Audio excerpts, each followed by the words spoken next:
अब next step हमारे पास है कि लैंडमार्क जजमेंट, तीन जजमेंट हैं। Sarla Verma versus Delhi transport corporation, national insurance company versus Pranay Sethi, and Rajesh Tyagi versus Jaiveer Singh and others, Delhi high court. Sarla Verma का जो जजमेंट है, सरला वर्मा के जजमेंट में एक जो कंप्यूटेशन अब ये हम आगे करेंगे, वो सारा जो कैलकुलेशन का जो प्रोसीजर है वो सरला वर्मा के मैटर में दिया गया। उसमें मल्टीप्लायर्स दिए गए कि अब एक विक्टिम है, किसी की 25 ईयर्स में डेथ हुई है, किसी की 40 ईयर्स में डेथ हुई है। अब वो कितने साल तक कमाता है? 25 वाला कितने साल तक कमाएगा? 60 साल तक कमाएगा, 65 तक, 70 तक कमाएगा। तो वो कैलकुलेशन कैसे होगी, उसका formula Sarla Verma versus Delhi transport corporation के केस में दिया, और वो अभी तक एप्लीकेबल है। वो कैलकुलेशन को हम समझेंगे। नेशनल इंश्योरेंस कंपनी सेकंड जो प्रणय सेठी का केस था, इसमें दो तीन चीजें और दी गई कि आपने इनकम तो कैलकुलेट कर ली, लेकिन कुछ और एक्सपेंसेस भी हैं, जैसे फ्यूनरल के एक्सपेंसेस हो गए, उनका कैलकुलेशन। जो इमोशनल लॉस हुआ है वो कोई कैलकुलेट नहीं हो सकता, लेकिन उसका कुछ तो कंट्रीब्यूशन हो, वो कंट्रीब्यूशन। तो दो तीन चीजों का फिक्स कंट्रीब्यूशन है, वो यहाँ पे डिसाइड किया गया। और राजेश त्यागी में आज हम जो प्रोसीजर हमने अभी समझा है, ये जो लेटेस्ट प्रोसीजर है, इसकी डिक्लेरेशन, इसकी डायरेक्शन इस केस में राजेश त्यागी में हुई, पहले से हो रही है और केसेस में भी हुई है। फाइनली अभी जो हुई है वो इसमें हुई है, राजेश त्यागी में, जिसके बाद अब ये लॉ बन गया और ये इम्प्लीमेंट हुआ। दिल्ली में ये पहले से इम्प्लीमेंट हुआ। तो ये तीन मेजर जजमेंट्स हैं यहाँ पे। अब थर्ड स्टेज की तरफ चलते हैं हम अपने इस वेबिनार का, कि जो हमारा पर्पस है आज का, कि कैलकुलेट कैसे होगा कंपनसेशन, वो मेथड क्या है कैलकुलेट करने का कंपनसेशन। तो उसमें ये चीजें हमें कंसीडर करनी पड़ेगी। पहली चीज, जिस विक्टिम की डेथ हुई है उसकी एज क्या थी, क्योंकि अगर एज 25 ईयर्स है तो कंपनसेशन अलग बनता है, और एज 70 ईयर्स है तो कंपनसेशन अलग कैलकुलेट होगा। इनकम कितनी थी डिसीज? अब एक क्वेश्चन आया कि हाउसवाइफ की कोई इनकम नहीं थी, तो उसमें भी जजमेंट्स हैं, उनकी भी इनकम एक फिक्स ली गई है, एक प्रोराटा बेसिस पे कि इतनी इनकम होगी। किसी की यंग है, माइनर है, उसकी अगर डेथ हुई है तो वो आगे उसके फ्यूचर प्रोस्पेक्ट, वो अलग अलग केसेस हैं, उसके हिसाब से जजमेंट्स। तो important second important factor consider जो करना है वो डिसीज की इनकम को करना है। थर्ड, उसके कितने डिपेंडेंट्स हैं। मैरिड है तो डिपेंडेंस जाहिर है बढ़ जाएंगे, मैरिड नहीं है तो कितने डिपेंडेंट्स हैं, जितने डिपेंडेंट होंगे उसके हिसाब से कंपनसेशन कैलकुलेट किया जाएगा। फोर्थ इंपॉर्टेंट पॉइंट है डिडक्शन। हमने इनकम की बात की, मान लीजिए एक पर्सन है, वो लाख रुपए महीना कमाता है, पर लाख रुपए ऐसा तो नहीं अपनी फैमिली को देता, कुछ अपने ऊपर भी खर्च करता है। जो अपने ऊपर खर्च करता है, जो अपने ऊपर खर्च करता है वो डिडक्ट होगा। तो वो कितना डिडक्शन होना चाहिए, वो यहाँ पे बात करेंगे। फ्यूचर प्रोस्पेक्ट्स, आज उसकी इनकम 1 लाख है, क्या मरने तक 1 लाख ही रहेगी, इंक्रीज नहीं होगी? क्या ज्यादा नहीं कमा सकता? तो फ्यूचर प्रोस्पेक्ट्स क्या होंगे वो यहाँ पे कैलकुलेट करेंगे। फिर मल्टीप्लायर वाली बात, मल्टीप्लायर यानी कि कितनी एज है, कितनी एज तक वो अर्न करेगा, वो यहाँ पे कैलकुलेट होगा। लॉस ऑफ स्टेट, जो उसकी फैसिलिटीज थी, जो चीजें थी, इनका लॉस हुआ। लॉस ऑफ कंसोर्टियम, जो इमोशनल लॉस हुआ। वाइफ है तो वाइफ के लिए हस्बैंड की डेथ हो गई, पेरेंट्स हैं, पेरेंट्स के लिए अपने बच्चे की डेथ हो गई, तो या बच्चा है उसके लिए पेरेंट्स की डेथ हो गई, तो लॉस ऑफ कंसोर्टियम। और फ्यूनरल एक्सपेंसेस जो लास्ट रेट्स होती हैं उनको फुलफिल करने के लिए चाहिए। ये चीजें कंसीडर की जाती हैं जब कंपनसेशन को कैलकुलेट करते हैं। उसका फॉर्मूला क्या होगा? सबसे पहले जब हम कंपनसेशन कैलकुलेट कर रहे हैं तो सबसे पहले देखते हैं एनुअल इनकम कितनी है एक विक्टिम की, डिसीज्ड की, और टैक्सेस जो उसको देने हैं, उसके बनते हैं, उनको डिडक्ट करके उसके एनुअल इनकम, उसके टैक्स स्लैब जो होगा, जो भी करंट टैक्स स्लैब है, मान लीजिए उसकी इनकम 5 लाख है और वो टैक्स ब्रैकेट में नहीं आती 4,50,000 तक, तो वो टैक्स नहीं कटेगा। उसकी इनकम उससे ज्यादा है तो जितना महीने का साल का टैक्स कटता है वो डिडक्ट होने के बाद उसकी वो इनकम को कंसिडर किया जाएगा। पैकेजिंग फ्यूचर प्रोस्पेक्ट कितने हो सकते हैं, तो यहाँ पे फ्यूचर प्रोस्पेक्ट का एक फॉर्मूला दे दिया कि अगर 40 ईयर से कम है तो जितनी उसकी इनकम है उसका 50% उसका फ्यूचर प्रोस्पेक्ट कैलकुलेट करिए। अगर 40 to 50 ईयर से 30%, 50 to 60 ईयर से तो 15%। ये परमानेंट एम्प्लॉय के लिए है। अगर सेल्फ एम्प्लॉयड है तो अगर 40 ईयर से कम है तो वो 45% है, 40 to 50 ईयर से तो 25% है, 50 to 60 ईयर है 15% है। तो उसके हिसाब से उसका फ्यूचर प्रोस्पेक्ट क्या है वो कैलकुलेट कर लेंगे। अब एक एग्जाम्पल समझेंगे आप। Deductions, third important step, deductions यानी कि वो एक्सपेंसेस जो वो अपने ऊपर खर्च करेगा। अगर वो जिंदा होता है डिसीज, तो अपने ऊपर उसके इनकम का कितना पोर्शन खर्च करता है उसको डिडक्ट करेंगे। तो वो डिसाइड होगा मैरिड, बैचलर और डिपेंडेंट, तीन क्राइटेरिया, उसके ऊपर कितने डिपेंडेंट है। अगर डिपेंडेंट 2 या 3 डिपेंडेंट हैं तो ये माना जाएगा, और वो मैरिड है तो ये माना जाएगा कि 1/3 उसकी इनकम जो भी होगी वो अपने पे खर्च करता होगा, 2/3 अपने डिपेंडेंट्स पे, फैमिली मेंबर्स पे।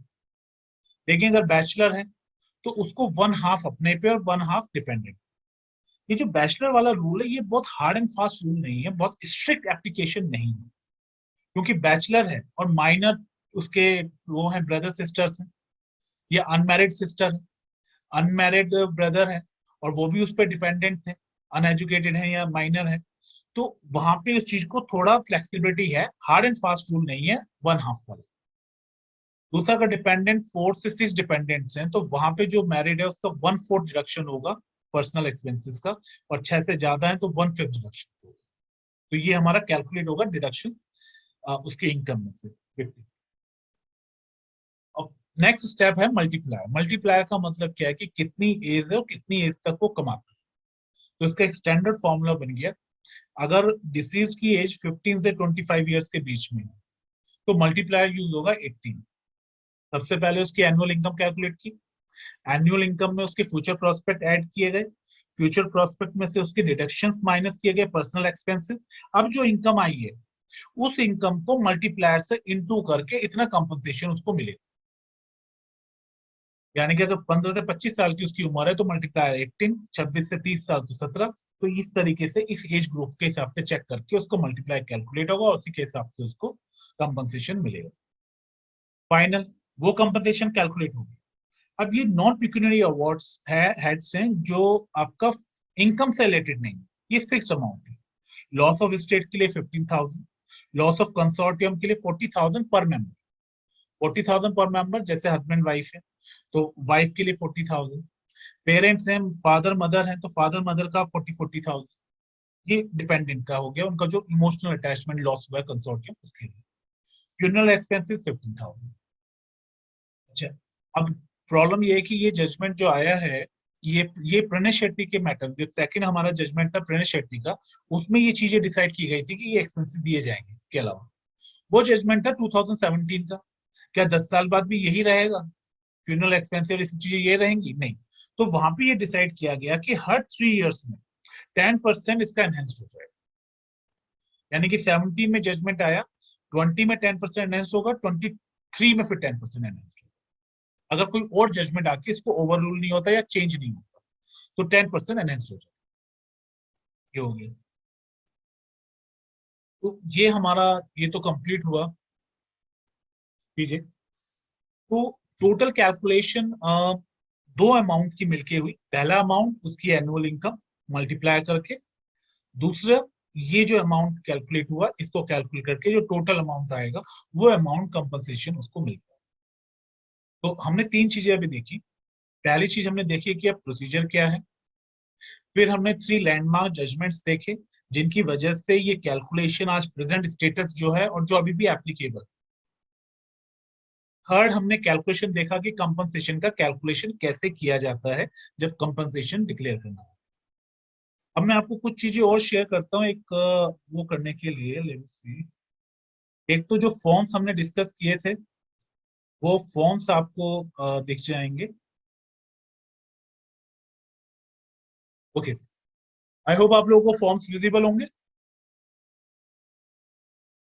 चलिए, तो ये फॉर्म 1 है जिसमें इंफॉर्मेशन जो 48 आवर्स में इंफॉर्मेशन भेजनी है आईओ को, उसमें ये सारे इंफॉर्मेशन, एफआईआर डेट, अंडर किस सेक्शन में उसने चार्जेस लगाने हैं, पुलिस स्टेशन कौन सा है, कौन सा एरिया है, date of accident, time of accident, place of accident, sources of information, police को इंफॉर्मेशन कहाँ से मिली कि एक्सीडेंट हुआ है, हॉस्पिटल से मिली है, ड्राइवर ओनर ने की है, विक्टिम ने की है, वो सारी चीजें यहाँ पे, डिटेल्स वगैरह सारी चीजें यहाँ पे एक ओवरव्यू में आपको दे रहा हूँ कि क्या क्या डिटेल्स यहाँ पे फिल करनी है।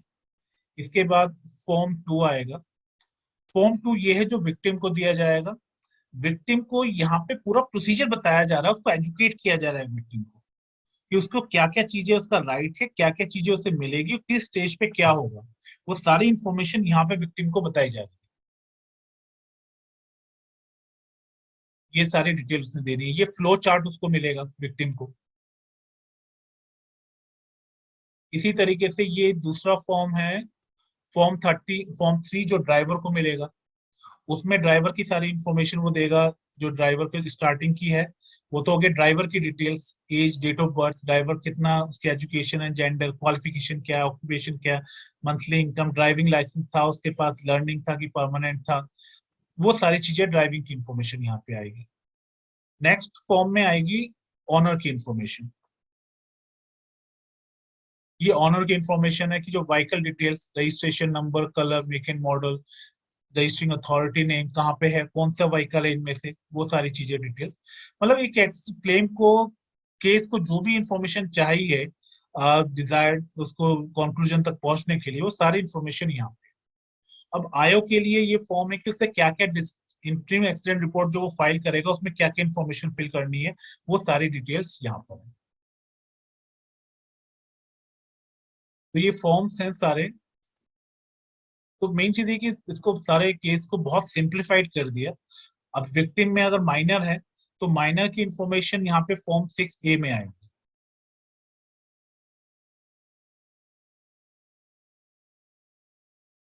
ये फॉर्म्स हैं, ये अवेलेबल हैं, ऑनलाइन अवेलेबल हैं, वेबसाइट्स पे अवेलेबल हैं। इनफैक्ट की कॉपी चाहिए तो वो भी आप लोगों को दे देंगे, कोई प्रॉब्लम नहीं है। और इसके साथ हाँ, मैं मैसेज देख रहा था कुछ, please repeat point number 1, 2, 3। I am not sure किस पॉइंट नंबर को उन्होंने कहा है। अब कोई डाउट्स हो किसी भी पॉइंट को लेके, now you can ask me. आप लोग क्लैरिफाई कर दें, आप अनम्यूट अपना हैंड रेज कर दें, आपको अनम्यूट करके फिर आप अपना क्वेश्चन कर सकते हो। अगर कोई डाउट्स है तो फिर आगे चलते हैं।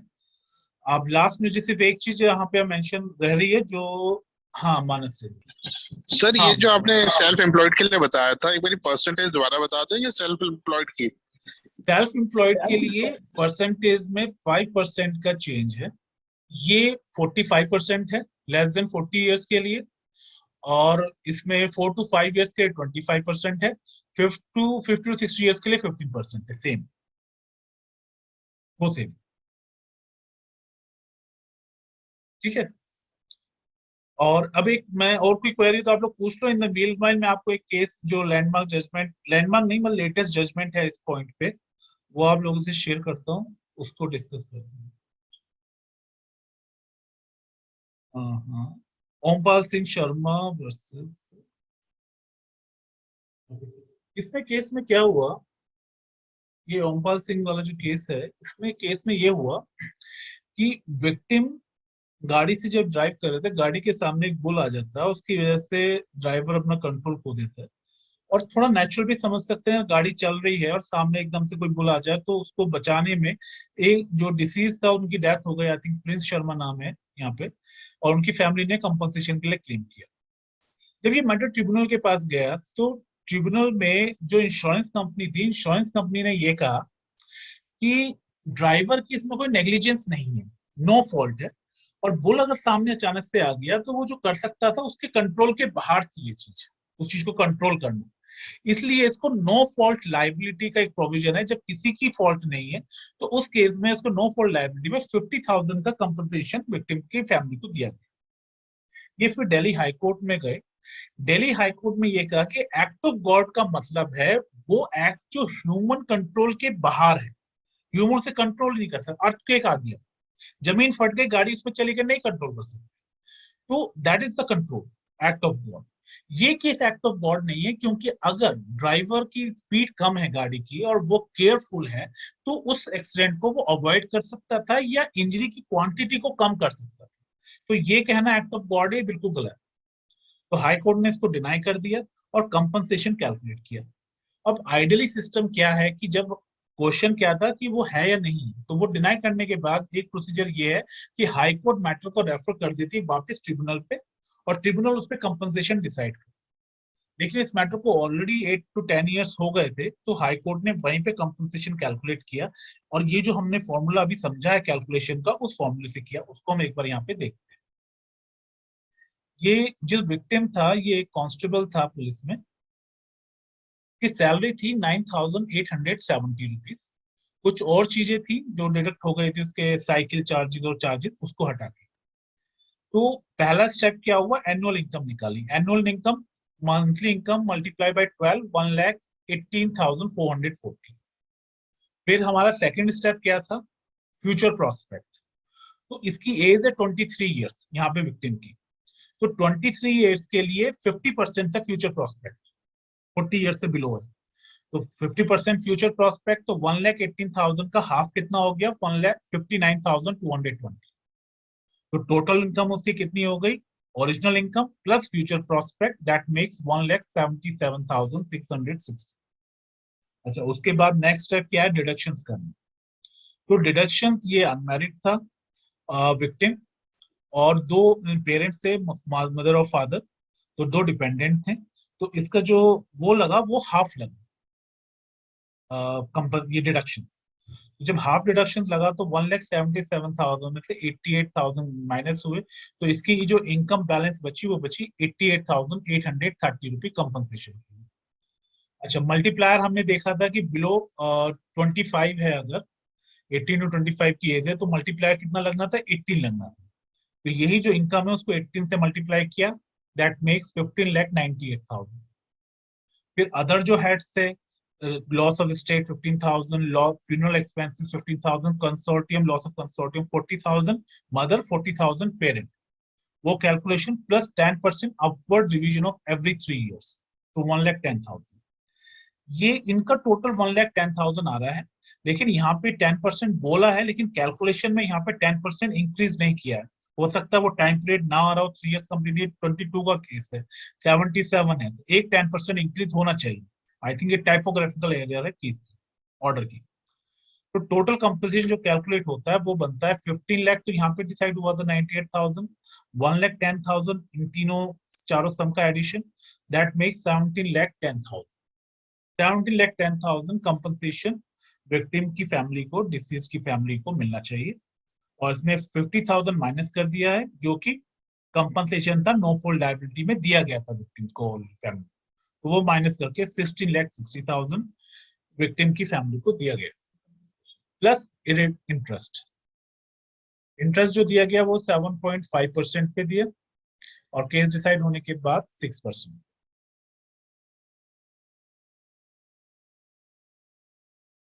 6% per annum rate of interest will be paid thereafter. तो ये हमारा ये केस है, कैलकुलेशन है। कोई डाउट, कोई क्वेश्चन अभी इसको लेके? आई थिंक सब ओके है, कोई डाउट नहीं है, सब क्लियर है, क्लियर है, ऑल क्लियर है। हाँ, Saurabh Mittal raise the question. तो हाँ कुछ सौरभ, केसेस देखा बोल। गया है कि जब कोर्ट जब कंपनसेशन करती है कि भाई इंश्योरेंस कंपनी को डायरेक्ट करती है कि आप कंपनसेशन पे करो, उसके साथ एक छोटी सी लाइन और लिखती है कि आप ये रिकवर कर सकते हैं अपने जो भी कार ओनर या जो भी जिसने इंश्योरेंस कराई होती है, उस क्लॉज के बारे में भी क्या इसमें लिखा है? नहीं, मैं आपको क्वेश्चन नहीं समझा, एक बार आप रिपीट करो कि कंपनसेशन ट्रिब्यूनल ने कंपनसेशन दे दिया, मतलब डिक्लेयर कर कह दिया। दिया, हाँ, इंश्योरेंस कंपनी को कहा कि आप ये जितनी भी अमाउंट है ये पे कर दो जो भी विक्टिम है। राइट। साथ ही साथ उसको ये भी डायरेक्ट करते हैं कि आप ये अमाउंट जो है वो रिकवर कर सकते हो ओनर से। तो क्या ये क्लॉज भी डाला है? नहीं, ये इसमें कोई क्लोज नहीं डाला, लेकिन ऑनर से जो रिकवर किस लिए करेंगे, अगर हम्म इंश्योरेंस कंपनी का वो इंश्योरेंस वैलिड नहीं है। हम्म। आप कोई एग्जांपल दे सकते हो उसमें कि क्यों रिकवर करेगा इंश्योरेंस कंपनी ऑनर से? हाँ, उसमें एक एक केस है, आई गेस मैं आपको भेजूंगा अलग से। नहीं नहीं, कोई वो बात नहीं। मेन कंसर्न यही कि अगर ऑनर और इंश्योरेंस कंपनी का, जो व्हीकल का ऑनर है और इंश्योरेंस कंपनी के बीच में कोई डिस्प्यूट है, तो हम्म डेफिनेटली जैसे एक होता है ना, आप जब हम वो करते हैं, गारंटी होती है, मान जी। लीजिए बैंक में हमने गारंटी ली है, एक क्रेडिटर है, एक हाँ डेप्टर है। हाँ।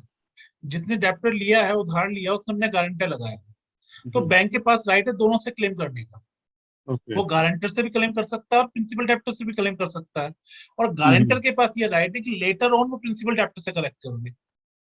ओके, इस तरह की ठीक कोई है, रिलेशनशिप इंश्योरेंस कोई ऐसा कंपनी क्लॉज इसमें नहीं है, एडिट नहीं है इसमें वो एडिशनल नहीं है, लेकिन ये जनरल प्रिंसिपल है। अगर कोई ओके। ऐसी रिलेशनशिप क्रिएट हो रही है उन दोनों के बीच में, इंश्योरेंस कंपनी का और ऑनर के बीच में, तो दे कैन जी, ओके, हाँ ठीक है। मोनिका, मोनिका सर जी। सर अंबादर हाँ बेटा जी बोलिए आप। सर, जब हमने डिटेल DAR सब हमने 90 डेज में जो है कोर्ट के सामने पुटअप कर दी है करेक्ट। सर, उस बीच में आपने बोला कि अभी there will be no lawyers while pursuing the case. जी एक लेमैन है, एक नॉर्मल आदमी है, वो इसे वो करना चाहता है, तो उसका केस आगे कौन बढ़ाएगा सर? कि उसकी टाइम से उसकी डिटेल इंफॉर्मेशन रिपोर्ट और चार्जशीट बन करके जो है कोर्ट के सामने चली जाए, उसको टाइमली जो है एक कंपनसेशन मिल जाए।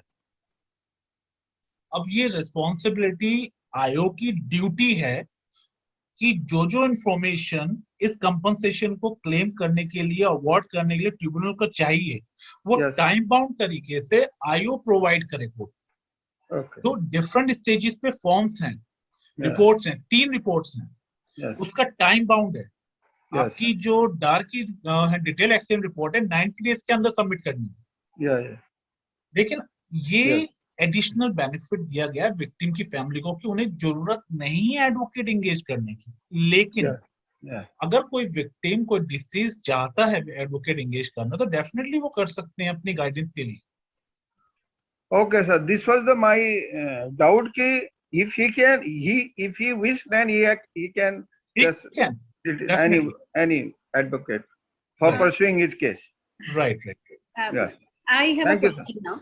वेलकम। या Am I, Monika, am I audible, please? Yes you are on. Okay. One, the question is: suppose there is a death in this case, in a case, and a compensation is asked for the same.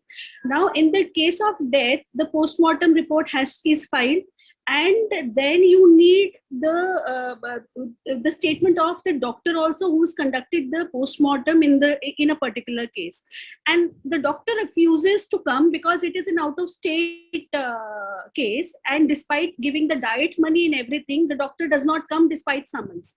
How do you proceed about it then? This is the direction under this law, the direction which is given to the RTO authority that they have to provide the verification report within 15 days. Similar direction is given to the medical officers, to the hospital. They have to provide postmortem report, MLCs, other information within 15 days. They So have to. That is given, but now when you have to when you come on the evidence stage and you have to provide the witness, and you want that doctor to come and say that this is that this death happened because of a negligence or on the driver's case for XYZ reason, and the death happened due to that cause only, and you want that doctor to come as a witness, and Right. the doctor does not come, although he is given the MLC report, that postmortem report is there, everything is there, but the doctor refuses to come. How do you proceed about it? Because ultimately at the end of the day, then you are left with no witness because you do not know the rest of the travelers around. So this is not the responsibility of the victim to ensure the appearance of the doctor. This is the duty of the police officer to ensure the appearance. If police officer is not able to ensure the appearance, the court will issue the summons. So if the doctor is not appearing and denying the summon, that is a contempt of court. So all the action which court can take against any person, if court is sending the summon to call someone, if the person is not coming, whosoever it is, Right. even the Prime Minister of India, CM of the state, I get that. I get that. so every action will be taken by the court. And there is one more question. Thank you, Sure. Swati. No problem. Go ahead. Suppose, so when you talk about calculating the consortium amount, when you talk about 40,000 rupees for the spouse or 15,000 rupees for the parents or the children's amount, so do we calculate it on monthly basis, or it is 40,000 rupees on yearly basis that we calculate? Not monthly, non-yearly. This is a fixed amount. Achha, One-time fixed amount.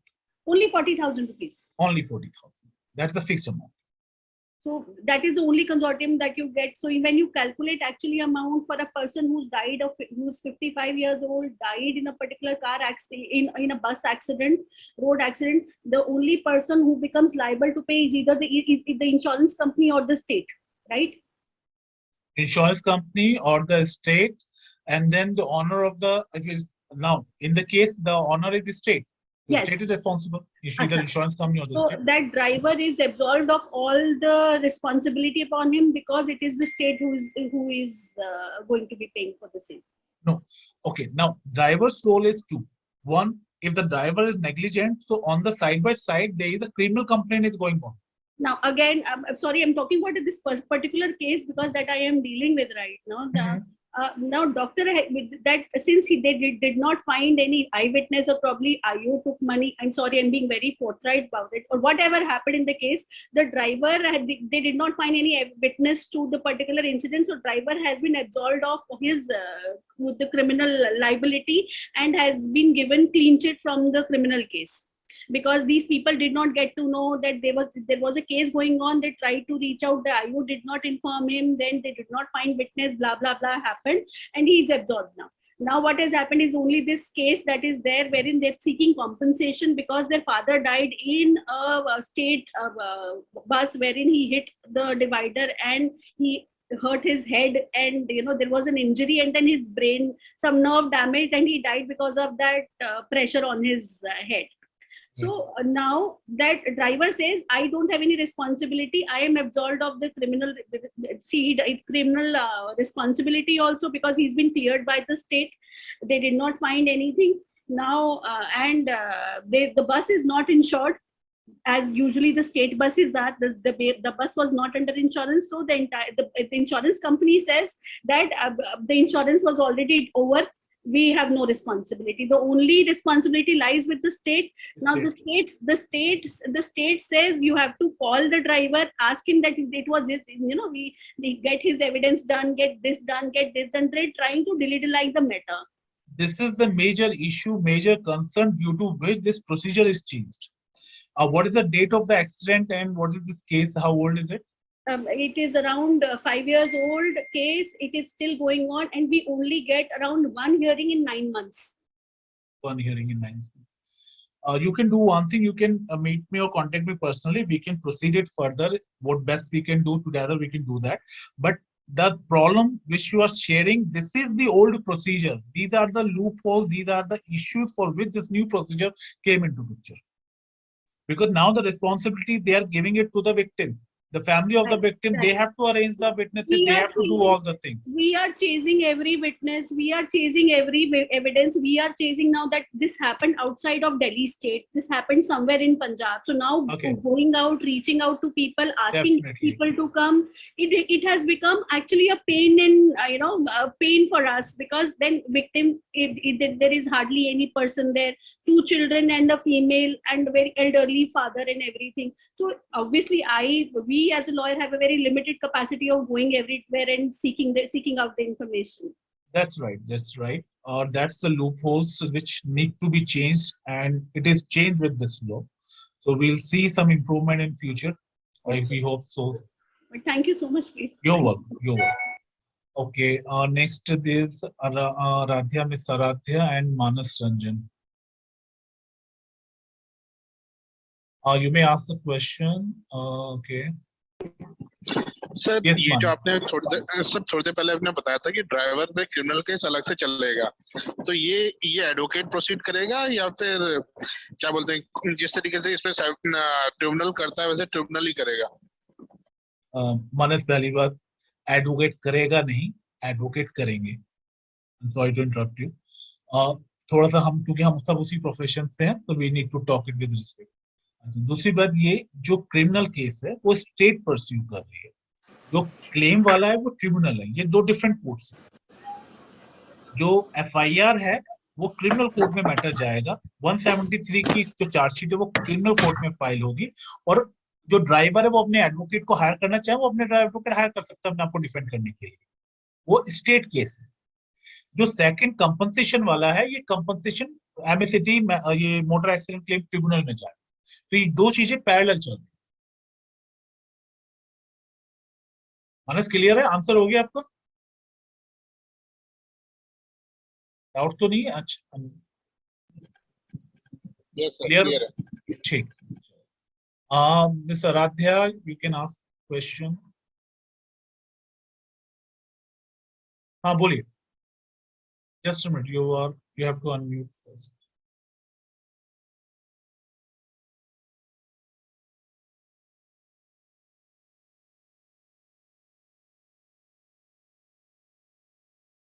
You are mute. I'm not able to hear your voice.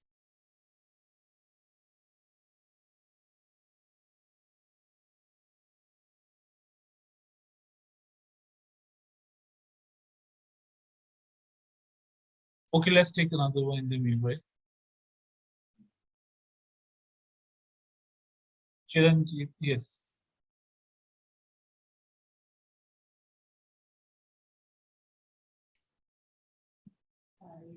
Hello, ये sir हाँ good morning हाँ, sir. Good morning चिंजी, बोलिए। Sir मेरा दो अभी जो queries आई हैं उन्हीं पे थोड़ा प्रैक्टिकल एक क्वेश्चन है।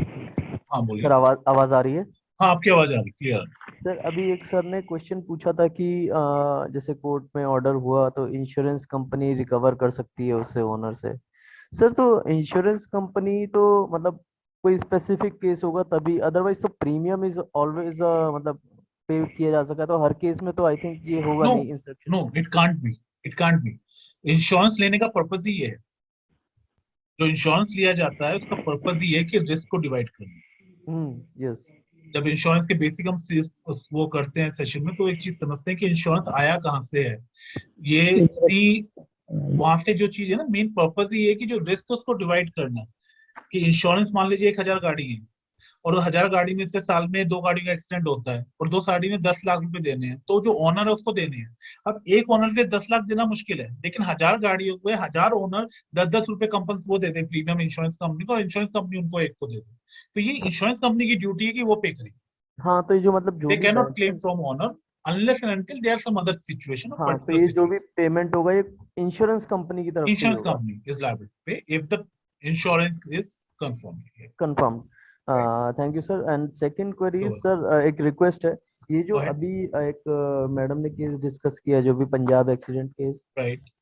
तो सर इन केस मतलब इसमें आगे जो भी डेवलपमेंट होता है सर एक बार शेयर किया जाए, क्योंकि ये बहुत प्रैक्टिकल केस है जो कि सामने आया जिसमें डिफिकल्टी आ रही है एज ए कॉमन मैन ये को। एक नहीं 1000 केस है। तो सर ऐसा अगर कुछ जितने इसमें पुराने आगे, केसेस है ना, सब में 1000 केस में यही डिफिकल्टीज हैं कि रिस्पॉन्सिबिलिटी विक्टिम की है कि वो they have to arrange it, they have to insure the appearance. ये सर नाउ क्योंकि I in any case even छोटे से छोटे केस में भी मतलब मैं भी थोड़ा सा वो कर देख चुका हूँ, आईओज टोटली नेग्लिजेंट होते हैं, कोई हेल्प नहीं करते कॉमन मैन को, unless and until we know the law we are strong in our part.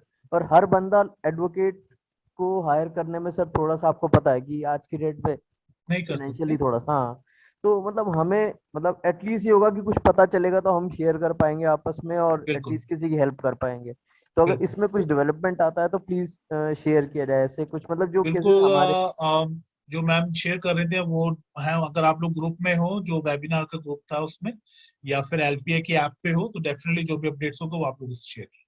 Thank you very much sir, thank you very much. Puneet ji बोलिए। हाँ सर, गुड हाँ morning Abhishek ji. Good morning Puneet ji, कैसे हैं आप? Yeah, I'm fine. Thank you so much. Okay, regarding this, when you say according to the new Vehicle Accident Amendment Act 2022, there is limited or no role of advocate. So, limited role. देखिए ऐसा दो चीजें हैं, एक हो गया professional role और एक हो गया मोरल रोल।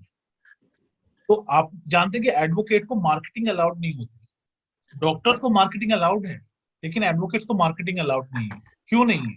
क्योंकि एडवोकेट्स की एक मॉरल ड्यूटी है। और दूसरी बात ये, हम एडवोकेसी में जब अगर एडवोकेट से मिलते हैं तो एडवोकेसी चलती है नेटवर्किंग से।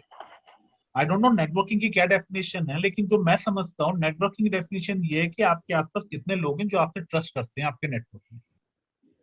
और इसमें रोल तो रिड्यूस हो गया एडवोकेट का, प्रोफेशनल रोल, लेकिन पर्सनल रोल और मोरल रोल बहुत बढ़ गया है। क्यों? विक्टिम को गाइड करने के लिए कोई नहीं। अब विक्टिम्स का फॉर्मेट है, वो इंफॉर्मेशन देते हैं, तो रेस्पॉन्सिबिलिटी ट्रिब्यूनल की बढ़ गई है। और एक general as a public, as an advocate, आपके आसपास कोई ऐसा दिखता है जिसको हेल्प चाहिए, गाइडेंस चाहिए, उनको गाइड करने का हमारा रोल है। okay, so in short, if for my understanding, I am repeating in that case, you can guide the victim or the respondent offline, but you can't represent them in the tribunal.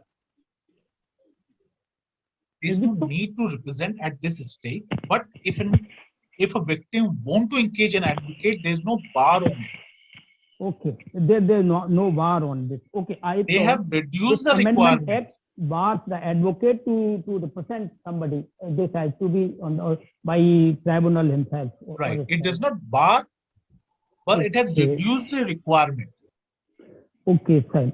Okay, so now suppose this is just one scenario it came in my mind. Let us say one accident happened, the victim and then the driver who is the owner, both have died in that accident. And finally, during investigation, it came to know the vehicle was not insured.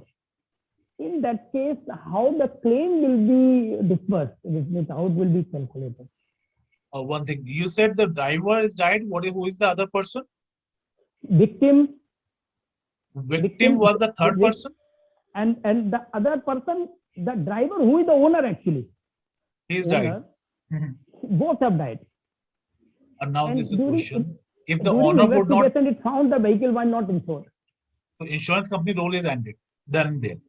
There's Now- no insurance company at all in picture. Right. So their role is ended. There is no insurance company. So now the Correct. question is who will pay the compensation? Who will pay the compensation? Right. So the third party, for them, the owner is liable, but the owner has died. Now the situation is we have to check whether owner's personal assets are enough to pay the compensation or not. Because owner is died, so their family also need a compensation. But this is a self-imposed duty. Owner cannot claim the compensation for his own fault. Getting my point? Yeah, yes. So that's the thing. And then there are things where a state is making a funds where no fault liability. अगर किसी की भी liability नहीं है, किसी का भी fault नहीं है, तो state is creating a fund from where the compensation can be provided. Okay, so in that case, the family may take this case to the criminal means other out of the tribunal, because if they are not agreeing with the decision of tribunal, because ultimately No, if they are not agree with the decision of the tribunal, they have to appeal to the Okay. High Court. all right, okay, fine. So Yeah. ultimately, basically, obligation is still on the driver itself, the owner. Whether you- Honor or the state. Yeah. Okay, thank you so much. Now next, hello yes, Aradhya. Sir thank you ये meeting करने के लिए, क्योंकि हमें बहुत ज्यादा need थी।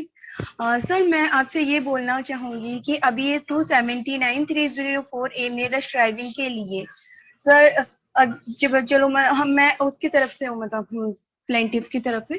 Sir मैं आपसे ये पूछना चाहती हूँ कि रश ड्राइविंग के अंदर जो ड्राइवर की नेग्लिजेंस है जिसकी वजह से डेथ होती है, सर ये कंपाउंडेबल है। सर ये सिर्फ क्लेम के लिए ही कहते हैं कि क्लेम के लिए ये, सर इसमें पनिशमेंट कैसे हो? सर ये दो प्रोसेस पे केस चलता है, लेकिन जिस ड्राइवर के नेग्लिजेंस की वजह से डेथ हुई है, किसी की लापरवाही की वजह से, सर वो तो फ्री होके घूम रहा है, उसको तो बिल्कुल पनिशमेंट मतलब मिल ही नहीं रहा कोर्ट की तरफ से। सर ये कैसे होगा? ये तो क्लेम के लिए ही चल रहा है केस, उसकी पनिशमेंट के लिए क्या हो आप बता सकते हैं? बिल्कुल, क्योंकि मैंने इतने एमएससीटी के केसेस देखे हैं सर, ये लोग इन लोगों को बिल्कुल भी पनिशमेंट नहीं मिलता और ये लोग फ्री होके घूमते रहते हैं, जिसकी वजह से आए दिन कोई ना कोई लापरवाही की वजह से मौतें होती रहती हैं। सर इन लोगों के लिए कोई पनिशमेंट क्यों नहीं है अभी तक? मतलब क्यों ऐसा क्यों है कि बस रश ड्राइविंग की वजह से इनको क्लेम के लिए करते हैं? सर वो तो इंश्योरेंस कंपनी करती है, बाकी कोर्ट इनके पनिशमेंट के लिए इतना सीरियस क्यों नहीं है? 6 महीने की पनिशमेंट, अभी डेथ हुई है सर हाल ही में, फ्लाईओवर से गिर के डेथ हुई है। मतलब मैडम ने बड़ी नेग्लिजेंस से गाड़ी चलाई जिसकी वजह से उसकी डेथ हुई है, वो फ्लाईओवर से नीचे गिर के उसकी मतलब उसके आज परिवार में कोई भी नहीं है उसको संभालने वाला, लेकिन जिसकी वजह से एक्सीडेंट हुआ है वो आज फ्री होके घूम रही है सर, उसको कोई पनिशमेंट ही नहीं है, कोई उसको रियलाइज ही नहीं है कि कैसे कोर्ट उसको पनिशमेंट देगा, वो तो बिल्कुल फ्री है सर। आईओ भी इतना लाइव वो नहीं है सर। मैं इसलिए हेजिटेशन कर रही हूँ क्योंकि सर मेरा फर्स्ट टाइम है, मैंने अभी काफी टाइम पे कोर्ट ज्वाइन किया है, इसलिए मुझे सर आप मेरी बात समझ रहे होंगे कि मैं मतलब आपकी- ड्राइवर की नेग्लिजेंस होती है और उसकी वजह से किसी की डेथ होती है, लेकिन वो तो बेफिक्र होकर बिल्कुल लापरवाह होकर प्रॉब्लम क्या वही है? रूटीन में आता है। क्या नेग्लिजेंस वो प्रूव हो रही है कोर्ट में, जो पुलिस चार्जशीट फाइल कर रही है? सर उसमें भी काफी लंबा टाइम ले रही है, 90 डेज नहीं, वो तो और भी ज्यादा टाइम लेते हैं। तो यही चीज लूपहोल्स हैं लॉ में, जिस चीज में भी as an advocate we have to work on it. और ये चीजें कोर्ट के सामने, और कोर्ट के सामने नहीं तो हाई कोर्ट के सामने लेके आने में जो चेंजेस आते हैं, डेफिनेटली लूपहोल्स हैं। अगर लॉ में जो चीजें हैं, अगर वो चीजें सारी फॉलो हो जाएं, तो ना कोर्ट की जरूरत है, ना एडवोकेट्स की जरूरत है, ना पुलिस की जरूरत है।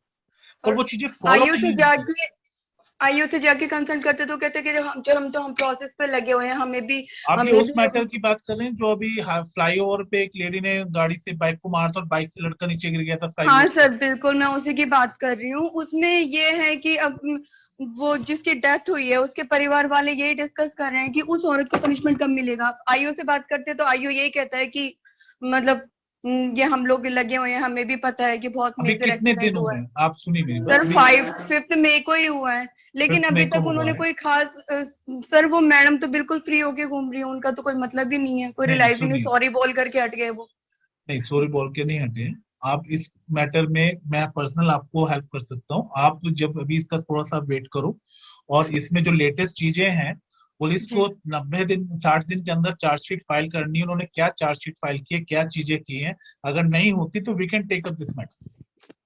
और अभी टाइम हुआ नहीं।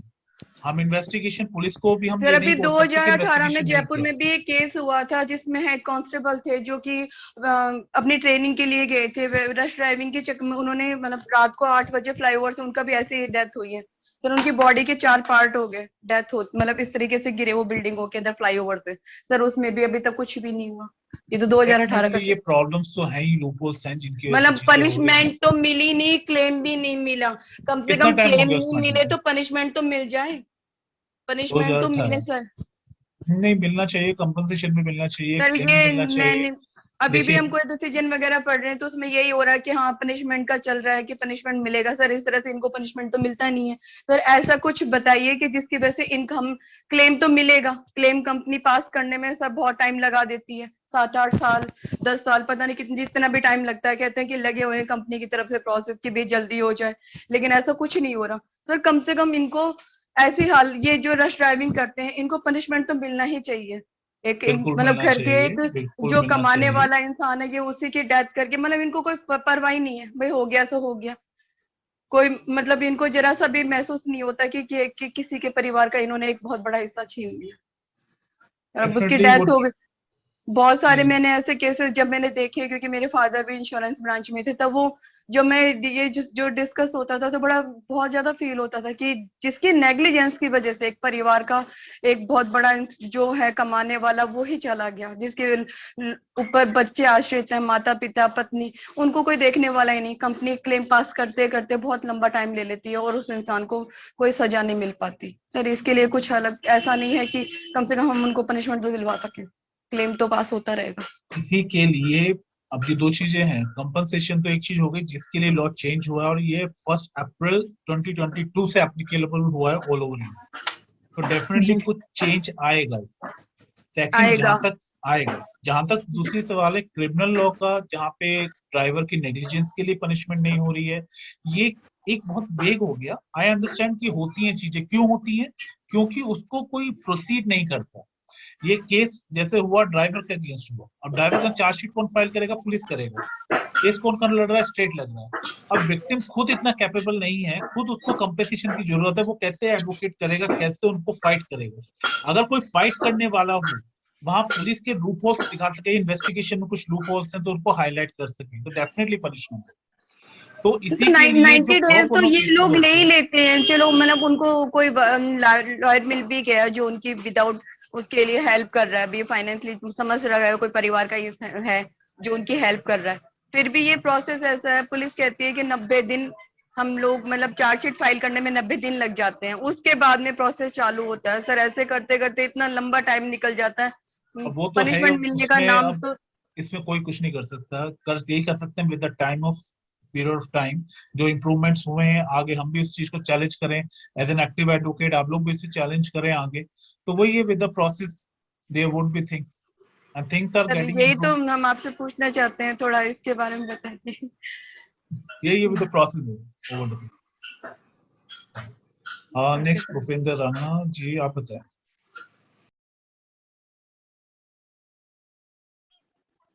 Hello sir, good afternoon sir. Good afternoon Rana ji. Sir, actually, this is a immense pleasure. There is an immense pleasure that one of my friend has shared this link to join this seminar. मेरी Right. पहली दरख्वास्त आपसे ये है कि मेरे को आपका एक तो व्हाट्सएप ग्रुप या फिर टेलीग्राम ग्रुप ज्वाइन करना है, कि जिससे हम दोबारा आपके ये जितने भी सेमिनार होते हैं ये हम ज्वाइन करते रहें। तो वो ज्वाइन करने का एक तो तरीका सर प्लीज शेयर करिएगा। और दूसरा sir, I have a case with me. Actually I have just completed my law from Chaudhary Charan Singh university, affiliated college, Asian college from Saharanpur. और सर एक केस है कि उसके अंदर एक लेडी को टक्कर मार दी थी पुलिस वाले ने। कहाँ पर है ये केस, कहाँ का केस है ये सर पानीपत और करनाल के बीच में सर एक खरखोदा जगह पड़ती है सर, वहां का केस है ये सर। ठीक है। और सर पुलिस वाले ने ही सर मारी थी टक्कर लेडी को। और वो लेडी जो थी सर मतलब कि बहुत बुरी तरह जख्मी हुई और 2 दिन बाद उसकी मौत हो गई। ओके। और जो पुलिस वाला जो था वो ड्रंक था। The case was drunk and driven. पर लेकिन आईओ ने उस पुलिस वाले के खिलाफ कोई भी कार्रवाई नहीं की सर। ओके। और the justice denied is justice denial. अब तक उसके अंदर कुछ भी नहीं हुआ है सर, कुछ भी नहीं हुआ है। कितना टाइम पुराना केस है सर? ये 1 साल सर हो गया सर केस को, मतलब कि लास्ट ईयर। चार्जशीट फाइल होगी इसमें, अभी नहीं हुई?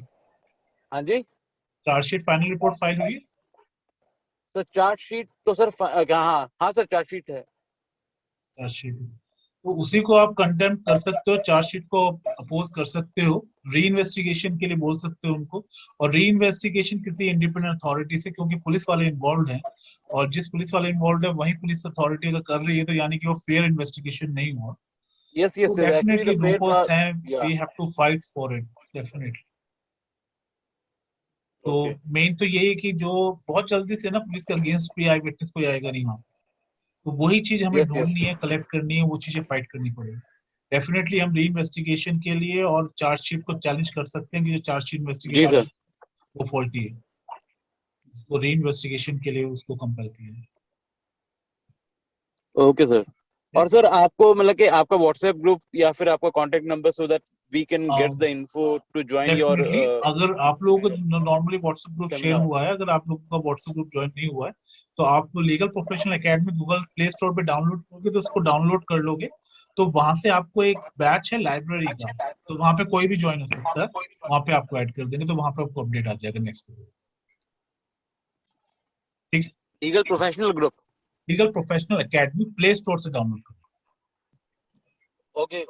और सर व्हाट्सएप पे आपका ग्रुप किस नाम से, can we join that group on WhatsApp sir? WhatsApp पे वेबिनार करके है ग्रुप, आप थिंक आपको लिंक मिला होगा, नहीं तो सर लिंक मिला नहीं है सर। एक्चुअली मेरे को ना किसी अपने मतलब के फ्रेंड की तरफ से ये लिंक आया था ये जूम का ज्वाइन करने का। Okay, can you provide the link for the WhatsApp group? ठीक है, मैं आपको यहाँ पे शेयर करवा देता हूँ, इसमें मैसेज में नंबर डलवा देता हूँ, उस नंबर पे आप करोगे तो वहां से आपको व्हाट्सएप ग्रुप का वो मिल जाएगा। Actually I am sending you personal message sir, please do share. Okay.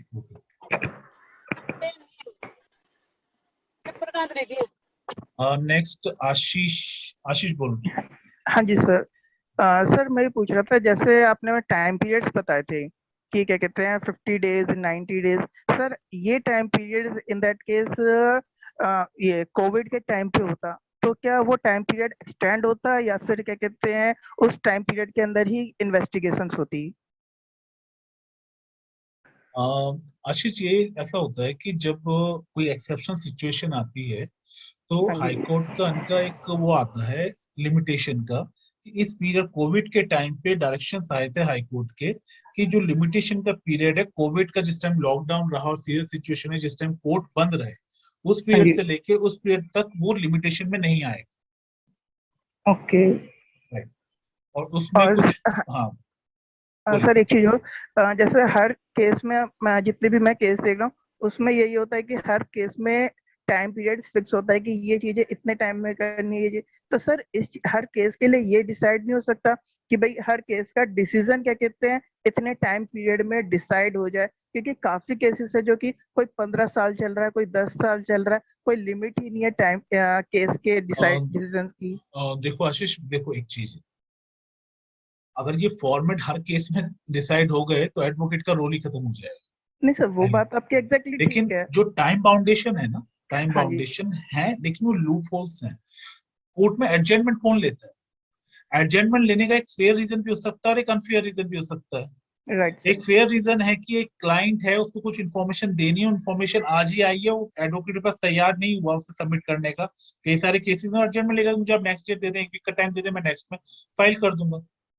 तो जब राइट। एडजमेंट्स इतने होते हैं तो वो एक अलग सब्जेक्ट है, और वो बहुत ही डेफिनेटली डिस्टर्बिंग सब्जेक्ट है कि जो डिले होता है इतना केसेस। बट डेफिनेटली वो चीज ये है कि हम एडवोकेट की ज्यादा रिस्पॉन्सिबिलिटी है कि उसको दोनों तरफ से, चाहे प्रोसिक्यूशन की तरफ से और डिफेंस की तरफ से हो, कि टाइम को रिड्यूस करें और चीजें हैं। और उसी चीज को के लिए मोटर एक्सीडेंट क्लेम के लिए स्पेशली ये टाइम बाउंडेशन ही है। ये टाइम बाउंडेशन सब चीजों में नहीं है, हर चीज का एक अलग टाइम पीरियड है। इसके लिए ये राइट। किया कि 1 ईयर के अंदर अंदर ये सेटल डाउन हो जाए। Okay sir. Next Ashish Kumar Jha. आशीष हम बोलिए।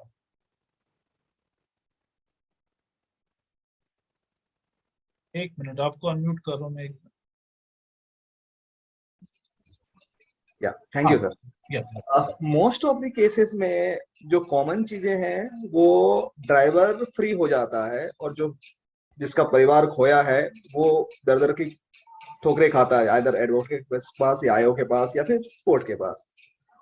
मेरा कॉमन क्वेश्चन है कि क्या टेक्निकल चीजें हैं जिसकी वजह से ड्राइवर छूट जाता है मोस्ट ऑफ द केसेस में, और जिस परिवार का कोई भी व्यक्ति खोया है उसको क्या अलर्टनेस रखनी चाहिए कि आईओ को वो टेक्निकल चीजें का बेनिफिट ना उठाने देना चाहिए उसको, मतलब ऐसे क्या अलर्टनेस ना होनी चाहिए जो रखे कि आईओ उसका मिसयूज ना करे।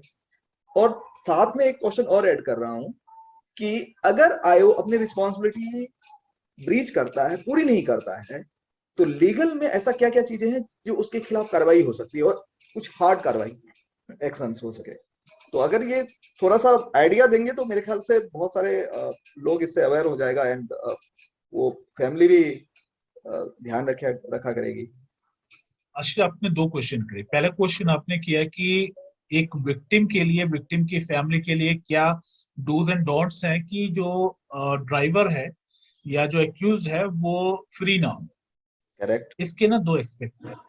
एक एक्सपेक्ट ये है कि, और साथ साथ ये भी है सर कि ड्राइवर किस ग्राउंड पे, उस टेक्निकल कैसी चीजें हैं जिसकी वजह से वो छूट जाता है, उसको भी थोड़ा ध्यान में रखना है। अब इसमें क्या है, बहुत 2-3 चीजें हैं। एक चीज ये है, अब जैसे हमने एग्जांपल एक वो किया कि गाड़ी चल रही थी और बुल आ गया सामने और उसने हिट किया। अब 2 ऑप्शन है, या तो हम कहते हैं कि ड्राइवर की गलती बिल्कुल भी नहीं है, या दूसरा ऑप्शन है कि एक होता है केयरलेसनेस और एक होती है नेग्लिजेंस। दोनों में बहुत माइनर सा डिफरेंस है, थोड़ा समझने की कोशिश करें। जहां पे इतनी है कि ह्यूमन टेंडेंसी है, गाड़ी जा रही है और एक गाड़ी के सामने बुल आ जाए, तो डेफिनेटली अगर बहुत इंटेलिजेंट है तो वो बचा सकता है, हो सकता है अगर कम स्पीड में चल रहा हो तो वो कर सकता है। लेकिन यहाँ पे उसका नेग्लिजेंस का जो डिग्री है वो कितनी है। जब हम मर्डर में भी देखते हैं तो 1st degree 3rd degree murder होता है, उसी तरीके से ये चीज देखनी है। अभी कुछ टाइम पहले आपने देखा होगा सुप्रीम कोर्ट का ये न्यूज में आया था, न्यूज की सिर्फ चलाने वाले की और विक्टिम जो वहां पे जा रहे हैं उनकी गलती नहीं है, और जो पुलिस बहुत तरीके से कर लेती है। हमें इंफ्रास्ट्रक्चर को भी देखना पड़ेगा कि उसमें क्या लूप होल्स हैं, क्यों एक पर्टिकुलर जगह पे ज्यादा एक्सीडेंट होते हैं जो अब तक इग्नोर किया गया। जब हमारे हाईवेज बन रहे हैं और रोड स्ट्रक्चर, इंफ्रास्ट्रक्चर बन रहा है, तो अभी सुप्रीम कोर्ट ने डायरेक्शन दिया है नेशनल हाईवे अथॉरिटी को और कुछ अथॉरिटीज को कि आप इन चीज को स्टडी करें कि पर्टिकुलर जगह पे एक्सीडेंट्स क्यों होते हैं। क्या हमेशा ड्राइवर की गलती होती है, गाड़ी की गलती होती है, या फिर जो ड्राइव कर जो चल रहा है जिसका एक्सीडेंट हुआ है उसकी गलती होती है, या इंफ्रास्ट्रक्चर में भी कुछ लूप होल्स है, वो भी एक कंसर्न है चेक करना। अब दूसरी बात ये कि विक्टिम जो है वो क्या क्या चीजें कर सकता है। उसके लिए यहाँ पे सबसे इंपॉर्टेंट चीज क्या हुआ कि हर स्टेज पे आयोग की ड्यूटी है कि उनको रिपोर्ट देनी है, और वो रिपोर्ट जो पहले विक्टिम भागता था इधर उधर उसको लेने के लिए, अब वो ड्यूटी बाउंड है आयोग को प्रोवाइड करनी है। तो जब हर स्टेज पे प्रोवाइड करा रही है और अगर वहां पे कुछ फॉल्ट हो रहा है तो एक जो विक्टिम है उसको रेज कर सकता है अपनी वॉइस, उसको प्लेटफॉर्म में ट्रिब्यूनल में रेज करने के लिए। वो पार्टी है जो क्रिमिनल केस चल रहा है उसमें पार्टी है, वहां पे वो रेज कर सकता है। अब ये सबसे अच्छी चीज ये हुई है कि जो स्टेजेस पे रिपोर्ट जा रही है उसको विक्टिम को मांगने की जरूरत नहीं है। ये विक्टिम का राइट तो है, लेकिन ये आयोग की ड्यूटी है वो उसे प्रोवाइड करे हर स्टेज पे हर रिपोर्ट को। तो जहां जहां फॉल्ट होंगे वो साथ के साथ उसको हाईलाइट कर सकता है, उसको ऑब्जेक्शन कर सकता है। और हमेशा हम कितनी बार इमोशंस में बह जाते हैं। नेग्लिजेंस है, डेफिनेटली अगर नेग्लिजेंस है तो वो पनिश होना चाहिए, लेकिन एक ड्यूटी ये भी है कि अगर नेग्लिजेंस उसकी नेग्लिजेंस को हमने एक लेवल पे जाके माना ही नहीं तो कंपनसेशन में भी डिफिकल्टी आ जाती है। तो वो कितनी बार एक मिडवे बनाना पड़ता है कि ड्राइवर की नेग्लिजेंस को मान रहे हैं कि विक्टिम को कंपनसेशन मिल जाए, पर ड्राइवर को भी बहुत ज्यादा पनिशमेंट नहीं दे रहे क्योंकि उसकी नेग्लिजेंस उस लेवल की नहीं है। तो वो एक कॉम्बिनेशन है, लेकिन एक चीज ये है कि we have to be very alert being the part of the society. अगर कहीं भी ऐसी चीज हो रही है जो कि सही नहीं हो रही तो we should inform, we should guide the people what is the next step they need to take. और ये लॉ बहुत अच्छा है इस पर्पज से कि आपको ट्रांसपेरेंसी आ रही है हर लेवल। कोई ये नहीं कह सकता मुझे ये नहीं पता, इंश्योरेंस कंपनी ये नहीं कह सकती कि विक्टिम ने टाइम निकाल दिया कंपनसेशन क्लेम करने का, वो उसको साथ के साथ इंफॉर्मेशन मिलेगी हर चीज की। आपने जो इन्वेस्टिगेशन करनी करी है टाइम से आप कंपनसेशन मिलेगी। ठीक है, thank you. Any more question? Yes, हाँ हाँ चंजित बोलिए, आप बोलिए। सर ये जो अभी आप बता रहे हैं, हम डिस्कस कर रहे हैं मोटर एक्सीडेंट क्लेम, ये खाली डेथ पे एप्लीकेबल है या इंजर्ड हो गया उस पे भी एप्लीकेबल? उसमें भी एप्लीकेबल, दोनों के लिए फॉर्म्स हैं। डेथ के लिए तो ये कंपनसेशन क्लेम ये डिटेल वो फॉर्म जाएगा, और इंजर्ड है तो उसके लिए दोनों।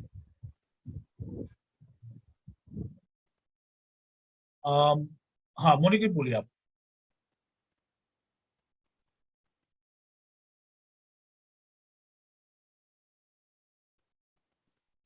Audible now? Yes, you are on. I would continue with Mr. Ashish Jha's question, wherein he spoke to you about the technical issues in criminal liability. My question pertains to the civil liability, wherein we come to recovery.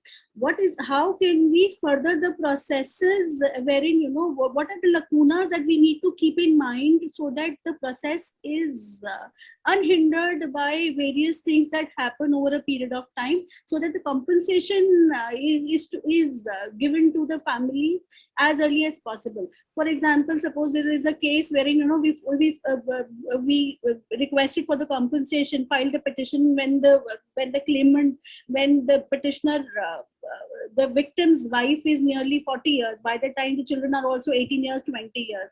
But now they're good 7-8 years have been passed and they are still into the process of the evidence and everything. Now, what can we keep in mind so that the process is smoother, faster in terms of getting the amount for them, compensation for them? This new law is the answer of this question. These were the problems. That's why this new law is implemented. Right now, the delay which was happening, the reasons were there, like the responsibility of the victim to collect the evidence, to call everyone, that has been shifted to the police. That's why this law implemented from 1st April. Now, my question, when we come to the civil liability of this, the compensation part of it, the IO is not a party here. The state is the party. IO is not a party because IO does not belong to the state. It is not the same state answer. We are talking IO की responsibility criminal liability की है ना वहाँ पे. No, they have both the liability. Now, this is what I'm saying. IO के role double हो गए हैं. एक रोल है उसे चार्जशीट फाइल करनी है, इन्वेस्टिगेशन करना है, क्रिमिनल मैटर में लगाना है. Exactly. दूसरा रोल उसका, जो यहाँ पे फॉर्म्स दिए गए हैं, ये फॉर्म्स कौन कलेक्ट कर रहा है, कौन दे रहा है? आयोग की ड्यूटी है कि वो विक्टिम को फॉर्म दे, विक्टिम को चार्ट दे, विक्टिम के जो राइट्स की सारी इंफॉर्मेशन है फॉर्म में वो दे। आयोग की ड्यूटी है कि ड्राइवर ओनर को फॉर्म दे के उनसे इंफॉर्मेशन कलेक्ट करे। आयोग की ड्यूटी है कि रिपोर्ट ट्रिब्यूनल में इंटीमेट करे 48 आवर्स में, देन 10 डेज में, देन 50 डेज में, और देन 90 डेज में वो रिपोर्ट लगाए। ये आयोग की ड्यूटी है। Agreed, but then this will pertain to the new cases that are filed now. What happened? Right. What will happen to the cases that are already running in the courts, that are already going on in the courts? Now it's a question whether we can implement these things in the old case. At what Exactly. stage these are the old case? Can we That can is the we do it, question. Yeah. can we do it retrospectively? Can we implead him as a party now? It is a procedural law. So Yeah. procedural law can be implemented retrospectively, and we can make a request for it before the right authority, right court, that apply this kind of procedure. And the courts have the power to implement it. In fact, High Court has the power to make the rules. I agree. But so what you're trying to say is that we can implead the IO as a party now. Maybe we'll have to see who the IO was in a criminal case. We can implead him as the party, and we can put this to retrospectively, so that the running around reduces, and that the time frame also reduces along with Right, that. right. All right, good enough. Second question. I'm sorry, this is a little offhand with the subject, but That's okay. I guess you guys are not there on the Apple Store. Sorry? Your app is not there on Apple Store. It's there, like you can, there's a procedure. We will share it. Your number 93152 is shared in the chat. You can contact at that number. They will guide you how to install it at before. All right, good. Thank you so much, please. You're welcome. You're welcome. Yes, next question.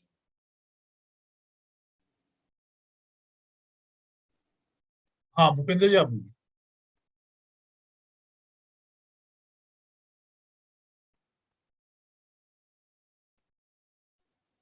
Yes, you can. Hello, Your sir. Actually, hello, sir. Actually, I didn't get the link to join the group of yours, sir. Okay, that's the number. You in the chat you will find the number 93152. Just Sir, drop the message. Yeah. Just a minute, sir. Just a minute. 93 152 70636. Sir, can you repeat it? Repeat it again. 93 152 Hanji 70636. 93 152 70636. Correct. Thank you, sir. Thank you so much, sir. Right. Welcome.